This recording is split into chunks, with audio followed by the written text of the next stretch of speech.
morning. Welcome to the Naples Money Managers News You Can Use. We've been doing a lot of meetings this morning, some little tongue-tied. A lot of talking. Marcus Bickle. Hello, everyone. It's good to see you. We're glad he's back. He was away for a while, and then he had some of his family that's not feeling well. The flu is going around, folks. Get your shot. No. Dawn doesn't do that, but she doesn't ever get sick. That's true. It's true. He had his son here the other day. It was kind of fun, and I should have given him a magic kiss and taken his flu away. We should have gotten him on video. Oh, that would have been fun. Anyway, so there's a couple things we're going to talk about today. One of somebody who is actually watching us. There was a person out there watching this. Can you believe this? And I don't think anyone actually does. he emailed back and asked about, what he should buy. So, while of course I can't tell him what he should buy, we'll talk in a few minutes about what we were buying, which doesn't mean you should run out and buy that. Yes, this is not actionable advice, folks. Yes, right, not actionable advice, but it is actual transactions that we've made. I think it's kind of like what Kramer does, talks about what he's buying. But there's something that's been bothering me for a while. It's this new ad that you see on TV all the time about people trying to steal your deed. Right? What do you mean? Have you seen those? Well, they say that somebody can with a signature steal your deed to your home and then go and take loans on it. Can they? And then by the time you figure it out, there's a foreclosure on your home. Oh, wow. Okay, so that's been really bugging me. And then the company is called HomeTitleLock.com. I'm sure you pay something for them to lock your title. I don't know. I didn't go on there. But let me explain one thing very clearly. If you're worried about anybody ever getting any money on anything of any size, go to the Social Security Department and freeze your Social Security number. Period.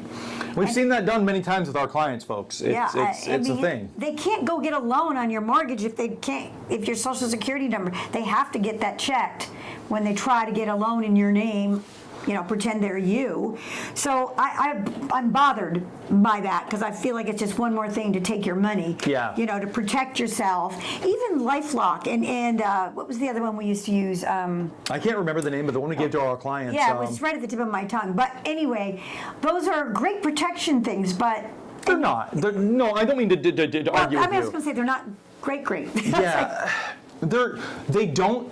Listen, you have to understand we live in an age now where if you're going to get hacked, if your identity is going to be stolen, there's very little you can do to prevent it. I know that sounds very scary, but it's the truth. And these companies selling you title locks or life locks, they're kind of like an insurance company.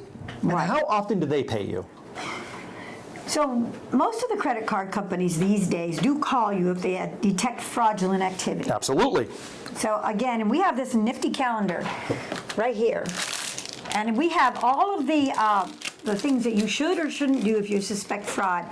I'm telling you, it took me 6 months to put this together, and then to put it in a form that was easy for everyone to look at, 10 do's and 10 don'ts. It's the phone that will always kill you. Yeah. I don't care who calls you and tells you what.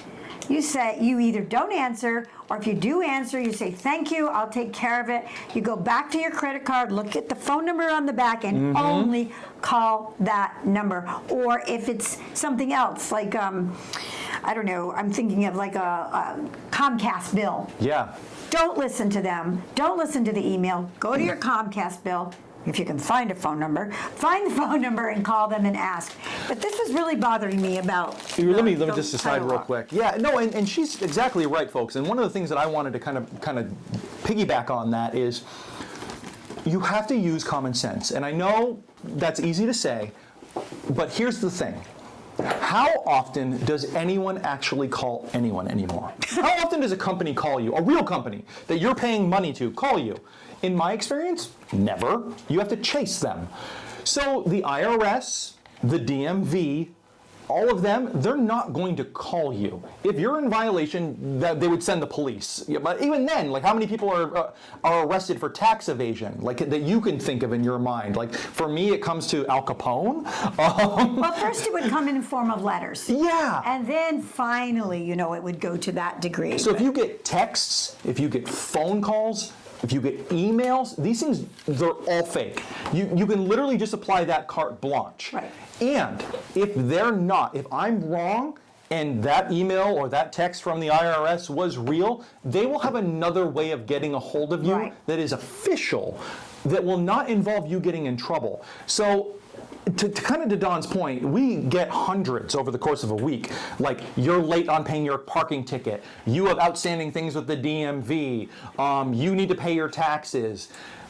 All fake. We're sending the sheriff Yeah. to arrest you right now.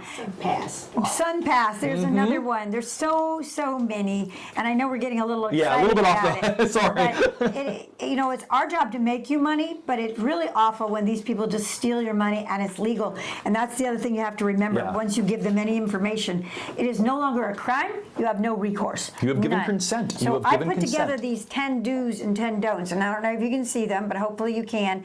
It's a calendar. It's 2025 with 2026 on the back, and it is like, never be the sucker, and then there's 10 nevers, and then it's always protect yourself, and there's 10 always. So if you get confused, I've been getting, for most of you know that my husband recently died, and I've been getting all these calls, will the person who's handling his estate please call us?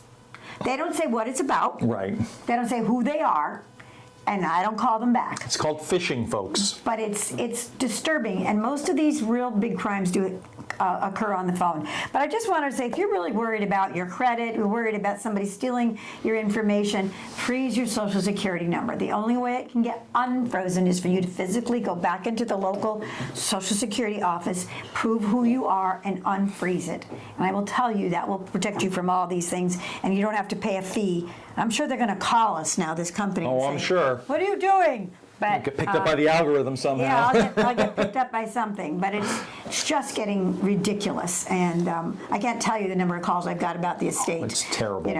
And you don't know that they're going to tell you it owes money or something. Right, yeah, Right? it is literally phishing. So, what can anyway. you do with phishing? You cast a line out. So I really wanted to talk about that because it's been advertised nonstop on TV, and it is called HomeTitleLock.com. And if you want to do that, go lock your Social Security number. And if you're really worried, also lock the Experian, TransUnion, and Equifax. And it won't Lock cost you your- anything. Lock your socials. Usually when you lock one of their credits, they all lock. But you can call all three of them, lock them. Those are easy to unlock. You want to buy a car, call them back, you unlock them.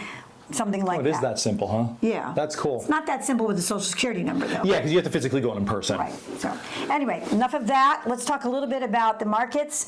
If you listened to last week, which I'm sure every single person did, in which Bailey was my guest, my non-talking Guest head. star. She was the guest star. Right now, the two dogs are down there eating bones so that they don't They're make quiet. too much noise.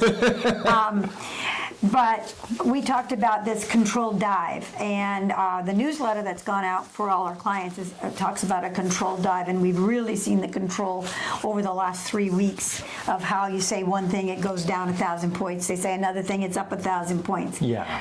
But for us, we're trying to generate money for you. And quite frankly, they can say whatever they want.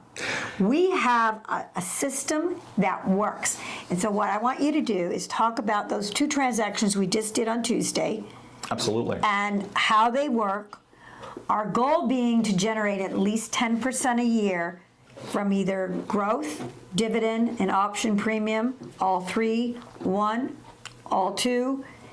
Some combination Some thereof. combination. So I'll turn it to you now. Yeah, so we got 2 really good stocks that we purchased on Tuesday.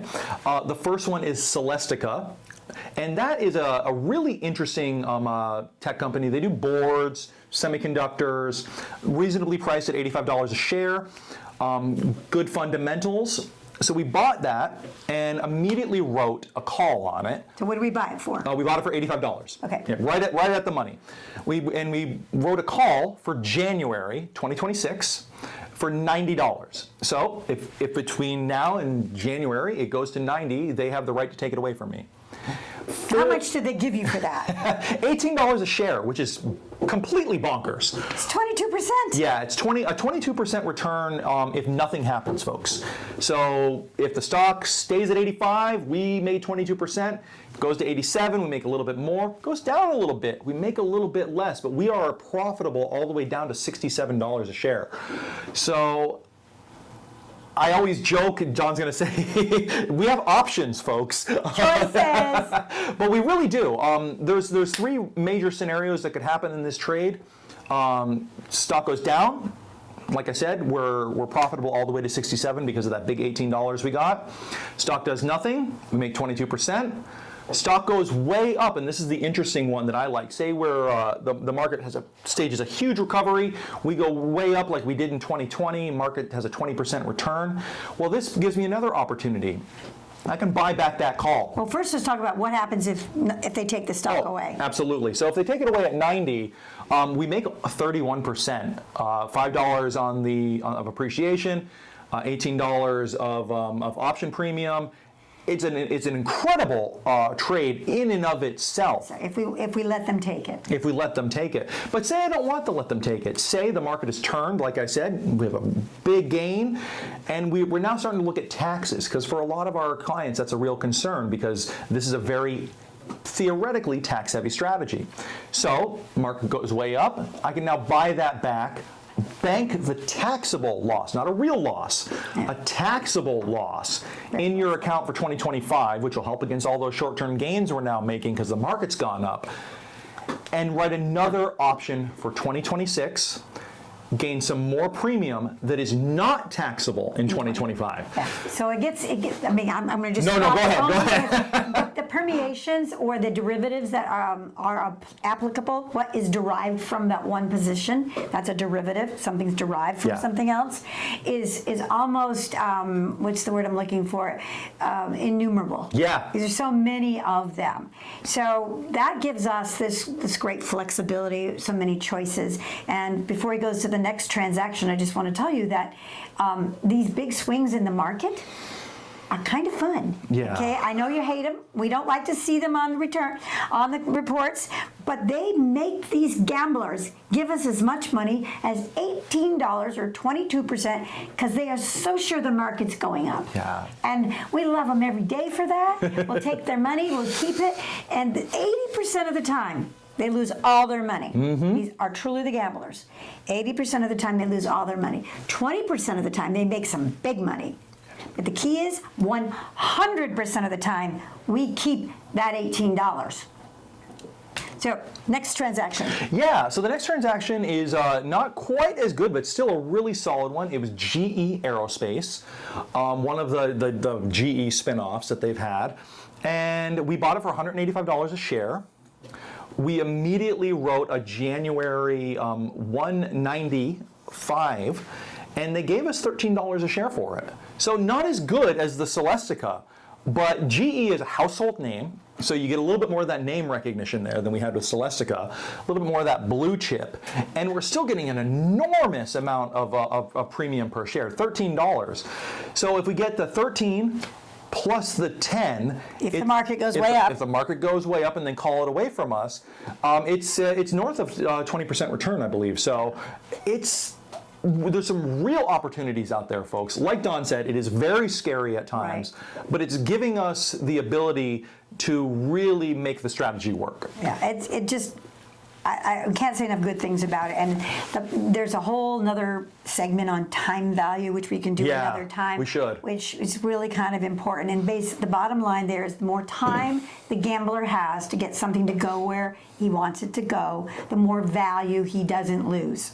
That's the only way I can put that. No, it's absolutely correct. So I think what I'm going to do is I got a little quote here, if that's okay. Sure. I've been trying to do these little quotes and then I forget. In closing? Life gets away, right? Yeah. In closing. So this one is a Walter Schloss? It's got to be Schloss. And it says, timidity? Timidity, yep. That's a tough word. It is a tough word. Timidity prompted by past failures causes investors to miss the most important bull markets. Oh, that's so true. And you got to be careful right now, folks. You need to have a portfolio that allows you to weather the storm, weather the controlled dive, because I'm telling you, it's controlled. And this is that's a very poignant quote, folks, because I've known people, and myself in general, you take a 40% punch to the face, you're very leery about doing that again. That's why I always say, like, buying, and it's when you should be buying in the teeth of a down market, like when we're down 1,500 points, you feel like the wheels are coming off. Yeah. Like, why would I buy this? I need to be selling things and keeping my money, but no. The correct thing to do is to buy these stocks at the opportunities the market is presenting you. Yes. It's very difficult. It is, but this strategy makes it a lot easier than does. normal. It's so clockwork. I think with that, do you have anything you want to close with? No, I think that's pretty much it. All right. Well, as you know, money's important. Money's important. Money matters. Oh my gosh, the dog just distracted me. But don't be distracted from this. Most of all, and most importantly, you matter, and it is Bickle and Brown out. Like and subscribe, folks. Thank you. Like and subscribe.